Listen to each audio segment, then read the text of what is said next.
7 December 2023। যুদ্ধবিধ্বস্ত গাজায় তখন শুনশান নীরবতা। রাতের স্নিগ্ধতার পরিবর্তে চারপাশে শুধুই আতঙ্ক। হঠাৎ সাংবাদিক মোহান্নাদ আল সাক্কার পরিবারে নেমে এলো চিরস্থায়ী এক অন্ধকার।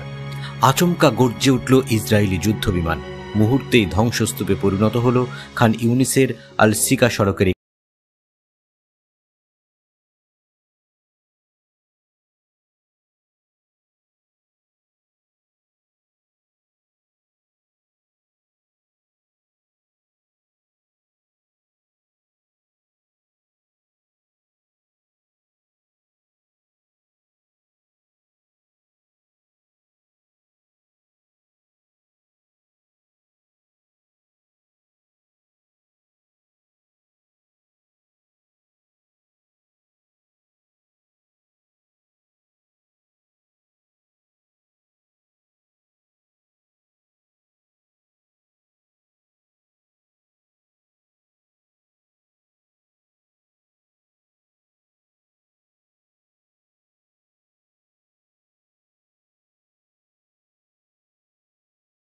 ধ্বংসস্তূপের নিচে খোঁজাখুঁজি করেও যখন ব্যর্থ হন, তখন তারা মনে করেন 2 মাস বয়সী উমর বোধহয় মারা গেছে।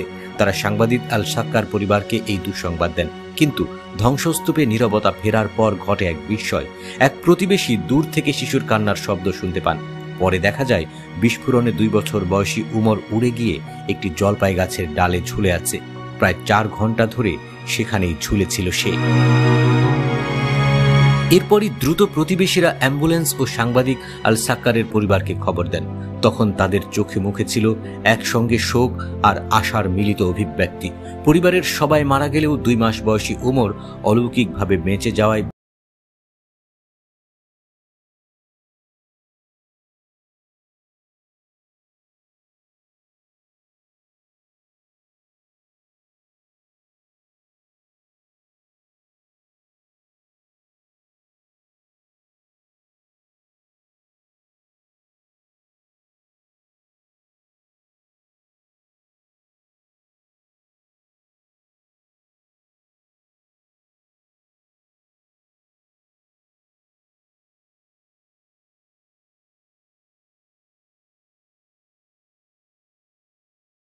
সে একটি অপরাধ থেকে বেঁচে যাওয়া জীবন্ত সাক্ষী।